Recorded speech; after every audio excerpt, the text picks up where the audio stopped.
Bonsoir, nous sommes le mardi 2 mars 2021. C'est qui McKinsey, puis qu'est-ce qu'ils ont fait dans l'histoire?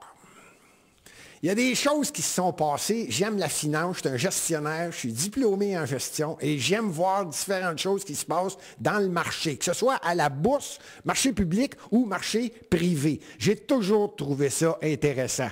Il y a un scandale qui m'a impressionné. Je regardais l'année, c'est à peu près en 2000, là, l'entour de l'année. Ça vous dit quelque chose, Enron? Hein? C'est gros, Enron. Vous rappelez-vous de ça? C'est probablement, ça devenait l'une des plus grosses firmes au niveau de l'énergie, au niveau du, ils appelaient ça même le trading de l'électricité et des matières premières. C'était rendu gros Enron. Je ne parle pas de 100 000, je ne parle pas de 200 000, je ne parle pas de 5 millions, je ne parle pas de 502 milliards. Là. Je parle de milliards de dollars. Paf! Ça a fait faillite. Devinez qui faisait la stratégie de cette entreprise-là. Ça a passé inaperçu. On n'a jamais entendu parler. McKinsey. C'est McKinsey qui a fait toute la structure, le montage, de façon à ce que Enron puisse fourrer le système. C'est ce qu'ils ont fait. Ils sont fait pogner. Tout le monde se rappelle du scandale d'Enron. Enron a fait faillite. Faillite. On se fout des investisseurs qui ont mis dans la compagnie. Faillite. Ça vous dit quelque chose, ça? L'entreprise Boeing. Faites attention, là. C'est le nom de la compagnie, mais vous allez bien comprendre que c'est une... de façon à ce que Boeing puisse... Tenez-vous bien, là.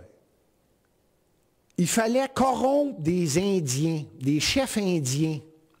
On est aux États-Unis. Il fallait corrompre des chefs indiens de façon à ce qu'on puisse prendre le contrôle de différentes mines de titane. Alors, la compagnie ne savait pas trop quoi faire. Devinez quelle compagnie qu'ils ont engagée? McKinsey. Et McKinsey a trouvé les huit chefs, fonctionnaires indiens les plus faciles à corrompre. Ils les ont trouvés. Évidemment, McKinsey a dit non, on n'a jamais fait ça. On n'a jamais fait ça. C'est resté dans l'air. Et de plus en plus, les preuves ont sorti. N'oubliez pas, c'était en 2006. Ça fait déjà un petit bout de temps. Il y en a-tu qui se rappellent de ça? C'est un autre petit scandale. Tiens. Un petit scandale. Crise économique mondiale de 2008. Y en a-tu qui se rappellent de ça? Tu sais, ça pétait partout. Là, tu pouvais acheter aux États-Unis là, des maisons, des condos à 40 000, 50 000, 60 000. Ça valait 200 300 000. Tout le monde se rappelle de ça? Ça, c'est... Les banques ont décidé de mentir un peu sur la valeur de certains portefeuilles de façon à ce qu'on augmente la valeur du portefeuille pour prêter encore plus d'argent à des gens qui veulent du financement, en sachant très bien que de toute façon, ça ne le vaut pas, 1 milliard, mais on va le monter à 2 milliards, les gens vont encore investir pour être capables de prêter. Vous rappelez-vous de cette bulle-là? Devinez quelle firme a influencé les banques? McKinsey. Là, je ne veux pas vous parler d'une petite firme. Je veux parler du phénomène mondial. Là, McKinsey, là, c'est plus une petite firme. Me suivez-vous? Là? Il y a 2-3 banques qui ont failli basculer dans la faillite. Là. Si ça n'avait pas été d'Obama, si ça n'avait pas été du premier ministre aux États-Unis, au Canada, un peu partout dans le monde, réinvestir dans les banques, réinvestir dans des grosses corporations qui étaient toutes en train de péter. Péter! J'ai nommé tout à l'heure Rajat Gupta. Ça vous dit quelque chose, ça? Il est devenu président mondial, lui aussi, en 2012. Il a été accusé 2 ans de prison. C'est le président. Il a fini son 2 ans, il est sorti, puis ça continue. Personne n'a parlé de ça. Accusé. Voulez-vous savoir de quoi? Des choses faciles, coupable de délit d'initié. C'est-tu la preuve qu'ils savent exactement ce qui se passe, sauf que lui s'est fait pogner. Pas trop vite, M. Gupta, là. Pas vite, mais en tout cas, 2 ans, prison. Pouf, ça n'a pas fait les médias. Bizarre, hein? Ça se sait, pour ceux qui suivent ça. Je vais continuer, j'achève, là, tiens, tant qu'à faire. Vous allez la connaître, cette compagnie-là, puis vous allez comprendre pourquoi est-ce que je reviens avec le... Comment ça se fait que François Legault a engagé cette firme-là pour contrôler la population? Là, je vais commencer à peser sur le bouton « Contrôler la population ». En 2016, vous rappelez-vous de ça, Valéant pharmaceutique, conflit d'intérêts? Vous dites de quoi? Devinez qui... Oui, c'est ça, McKenzie. Là, on tombe dans le gros, là. Valéant pharmaceutique, conflit d'intérêts majeur. Aïe, aïe, aïe. 2018,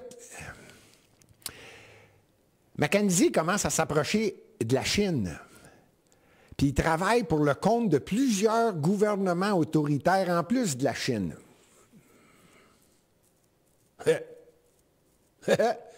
Là, McKenzie s'est essayé, puis on dit non. Là, poussez pas, c'est pas vrai. Malheureusement, après vérification, ça se confirme. Ça se confirme. Le New York Times, qui n'est pas le style de journal, il aime le mondialiste, mettons le New York Times. Normalement, il n'aurait pas dû en parler. Pour qu'il en parle puis qu'il dise non. Vous êtes proche de la Chine et de différents pays autoritaires. J'ai-tu besoin de les nommer? Vous rappelez-vous de M. Gupta? Lui, il vient d'Afrique du Sud. En 2018, McKenzie, pas juste accusé, là. Ils ont dit, on va retirer la cause en cours et on va vous remettre, ça donne à peu près 70 millions de dollars US hors cours pour que personne sache qu'il y a eu des commissions de données en cachette à différentes personnes pour influencer. Ça s'est réglé hors cours en Afrique du Sud. Vous avez-tu parlé de M. Gupta? Oui, il a fait 2 ans de prison, hein, lui. C'est justement dans son pays que c'est arrivé. C'est bizarre, ça. Aïe. Le scandale des opioïdes Purdue Pharma en 2020. Ça ne fait pas si longtemps que ça, là. Ça vient d'arriver, ça. Ça vient d'arriver. Ils se sont concentrés sur le dosage élevé. Aïe. Ils ont fait en sorte que Purdue Pharma vende de plus en plus de leurs produits considérés comme des opioïdes, mais légaux. Qui a influencé la population à prendre ça? McKenzie. J'en reviens pas. C'est gros, là. On tombe dans les pharmaceutiques, là. Mais regardons ça, on va parler de COVID tout à l'heure. En 2021, c'est assez récent, ça? C'est assez récent. 49 États américains étaient en train de prendre des procédures contre McKenzie. Ça, c'est la période du grand blond à chaussures noires. McKenzie avait beaucoup d'influence. Ça ne faisait pas l'affaire du président américain de l'époque. McKenzie a décidé de régler hors cours. On ne parle pas de 50 millions, là. On ne parle pas de 100 millions. On parle de 580 millions de dollars de remis pour dire, êtes-vous prêts à régler, là, on arrête les procédures en cours. Ça, c'est McKenzie encore. Comment ça se fait que ça marche encore, ce compagnie? Je ne sais pas qui est là, mais ça marche encore, ce compagnie-là, puis elle est capable de payer. Là. On ne parle pas de demi-dizaine, là. En 2021, McKenzie a été engagé par Poutine. Bon, là, on parle de la Russie, gardons ça. Là. Devinez pourquoi. Pour faire en sorte que la population arrête d'appuyer, ça vous dit quelque chose? Navalny, ça c'est celui qui s'oppose à Poutine. Alors, devinez qui a été engagé pour faire en sorte qu'il y ait de moins en moins de supporters de Navalny en influençant la population?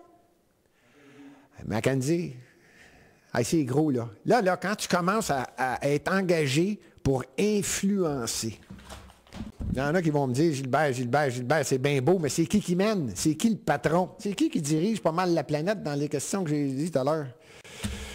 Fait que je l'ai trouvé, c'est Kevin Snyder, ou Kevin Snyder, S-N-E-A-D-E-R. Snyder, Kevin Snyder. Tenez votre truc, il est né en 66 au Canada.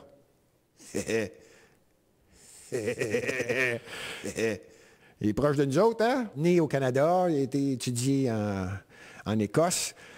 Il a été nommé ce qu'on appelle directeur global, président de McKinsey pour la planète Terre. J'ai lu un peu sur lui pour savoir où est-ce qu'il est, ce Canadien-là. Il vit à Hong Kong, en Chine, avec sa femme et ses 2 filles. Il demeure en Chine.